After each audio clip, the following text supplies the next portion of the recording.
This channel does not promote any violent, harmful, or illegal activities. All content provided by this channel is meant for an educational purpose only. ফলতার রিপোল স্কুটিতে চঞ্চলকর তথ্য সামনে আসছে। ক্যামেরায় নাকি বন্ধ করে দেওয়া হয়েছিল ফলতার একাধিক বুথে। নেটওয়ার্কের কারণে কন্ট্রোল রুমে সেই তথ্য আসেনি। ইভিএম থেকে টেপ সরানোর আগেই 58% ভোট পড়ে গিয়েছিল।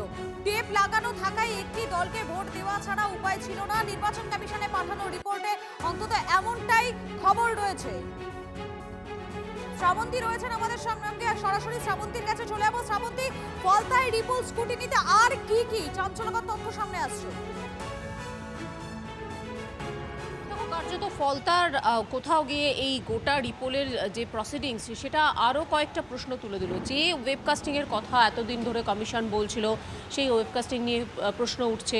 একই সঙ্গে যারা এই গোটা নির্বাচনের সঙ্গে যুক্ত ছিলেন, সেটা আরও হতে পারেন, সেটা প্রিসাইডিং অফিসার হতে পারেন, সেন্ট্রাল ফোর্স হতে পারে, সমস্ত বিষয় নিয়ে আপাতত প্রশ্ন উঠছে। তার কারণ ফলতার একটি বা দুটি নয়, এরকম 30টা বুথের কথা বলছে কমিশন, যেখানে এই টেপ লাগানোর কথা উল্লেখ রয়েছে। প্রিসাইডিং অফিসার তার ডায়েরিতে লিখেছেন বেলা 1টা নাগাদ টেপ হ্যাজ বিন রিমুভড, অর্থাৎ টেপ যদি থেকে থাকে, টেপ যেটা ছিল সেটাকে সরিয়ে দেওয়া হয়েছে এবং তারপর আবার স্মুথলি ভোটটা নেওয়া হচ্ছে।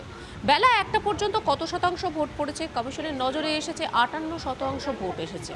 তাহলে যদি এই টেপ রিমুভ করা হয় 1টা পর্যন্ত, শুধুমাত্র একটি দলকেই সাধারণ ভোটাররা ভোট দিতে পেরেছেন, তার কারণ তাদের সেখানে আর কোনো উপায় ছিল না। এটার উপরে বেস করে রিপোর্ট তৈরি করা হয়েছে। কিন্তু এমনটা হলো কী করে, যেখানে প্রত্যেকটি বুথে 2টি করে ক্যামেরা থাকবার কথা বলা হয়েছিল? দেখা যাচ্ছে যে সেই সমস্ত ক্যামেরাগুলোকে বন্ধ করে দেওয়া হয়েছিল।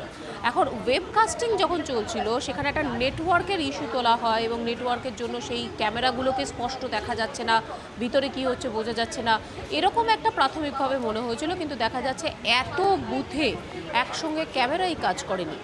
যেহেতু এটা আগেই সিদ্ধান্ত হয়েছিল যে কোথাও যদি ক্যামেরার সমস্যা হয়ে থাকে তাহলে সঙ্গে সঙ্গে সেই বুথে পুনর্নির্বাচন করা হবে, তাই আপাতত সিদ্ধান্ত হয়েছে এই সমস্ত বুথেই যাতে পুনর্নির্বাচন করা হয়, সেই মোতাবেক একটি রিপোর্ট পাঠানো হয়েছে।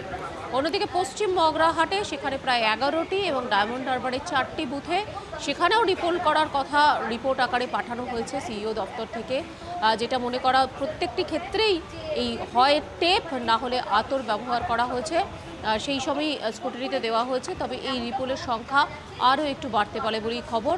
তবে আগামীকাল রিপোল হবার চূড়ান্ত সম্ভাবনা রয়েছে। ধন্যবাদ তোমাকে। এবং গতকাল এই সমস্ত এলাকায় গিয়েছিলেন কমিশনের বিশেষ পর্যবেক্ষক সুব্রত গুপ্ত। তিনি পরিদর্শনের পর কি জানিয়েছিলেন শোনাবো। ফলতার কেসে এবং পশ্চিম মগরাহাটের কেসে সম্পূর্ণ করা যায়নি। আমরা ভিডিও ফুটেজগুলো সব দেখছি। কিছু কিছু অভিযোগ এসছে, সেই অভিযোগগুলো খতিয়ে দেখে কাল সকালের মধ্যে আমাদের রেকমেন্ডেশন ইলেকশন কমিশনে পাঠিয়ে দেওয়া হবে।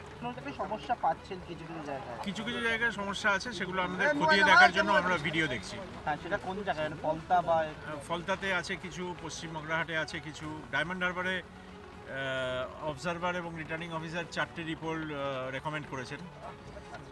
বাকি জায়গাগুলোতে কোনো রিপোর্টের রেকমেন্ডেশন এখন অবধি নেই। না, নিশ্চিত বলা যায় না, এটা তো ইলেকশন কমিশন সিদ্ধান্ত নেবে রিপোর্ট দেখে। রিটার্নিং অফিসার রিপোর্ট দেখে ইলেকশন কমিশন কালকের মধ্যে, মানে কাল সকালের মধ্যে পৌঁছে যাবে রিপোর্টগুলো। এটাই তো তৃণমূল। মমতা ব্যানার্জি এখন রাস্তায় বসে এইসব ধর্ণা ফর্ণা করে যাতে এই ধরনের ঘটনাগুলো থেকে চোখ ঘোরানো যায়, তার জন্য এই কাজগুলো করছেন। যে এত নিরাপত্তা থাকা সত্ত্বেও এই চোরেরা, ভোট চোররা যে চুরি করবেই, সেটা কিন্তু আরেকবার প্রমাণিত হলো। শুধু টেপ লাগানো নয়, ক্যামেরা বন্ধ। ক্যামেরা বন্ধ মানেই সেখান থেকে নির্বাচন কমিশনের রুল অনুযায়ী সেখানে আবার রিপোল হবে। এইভাবে মানে আমি কিছু বলার নেই। সত্যি আমি যদি বলেন যে এটা কি উত্তর দেবো, কি বলবো এর?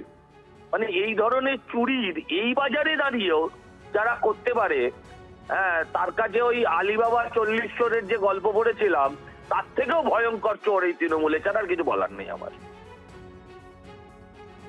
ভোট হয়ে গেছে পরশু দিন বিকেলে, শেষ হয়েছে, আর আজকে হচ্ছে 1 মে। এখন তারা জানতে পারছে স্ক্রুটিনির মাধ্যমে। কিসের স্ক্রুটিনি, কারা করলো? এইসব গুলো হচ্ছে অপদার্থতা নির্বাচন কমিশনের। আর তার সঙ্গে আমি মনে করিয়ে দিতে চাই যে এক কুখ্যাত আইপিএস অফিসারকে পাঠানো হয়েছিল সেখানটাতে তদারকি করতে, এবং তার সঙ্গে আবার অন্য অবজারভারও ছিল, আইএএস অফিসাররাও ছিল। তাহলে এই যে অন্য রাজ্য থেকে যাদের নিয়ে আসা হলো, এত ঘোষণা করে করদাতাদের টাকা খরচ করে, সেখানে নির্বাচন পরিচালনাটা কতখানি নির্বাচন কমিশন অপদার্থতা দেখিয়েছে, সেটাই আজকে সকলের মনে প্রশ্ন। কোথায় কোন কোন বুথে পুনর্নির্বাচন ঘোষণা হতে পারে আর ঘন্টা দুয়েকের মধ্যেই, এমনটাই জানিয়েছেন রাজ্যের মুখ্য নির্বাচনী আধিকারিক মনোজ কুমার আগরওয়াল। बिल्कुल है, 2-3 जगह है साउथ उत्तर प्रदेश में। दिल्ली उधर अपनी रिपोर्ट फाइनल करना है, कुछ देर बाद मालूम पड़ जाएगा। এখন কি কনফার্ম হয়নি কোন কোন জায়গায়? 100% कंफर्म नहीं है, किसी जगह कहीं कहीं होगा रिपोर्ट, लेकिन वो जनरल ऑफ द स्टेट के हैं, वो रेडी कर रहे हैं रिपोर्ट।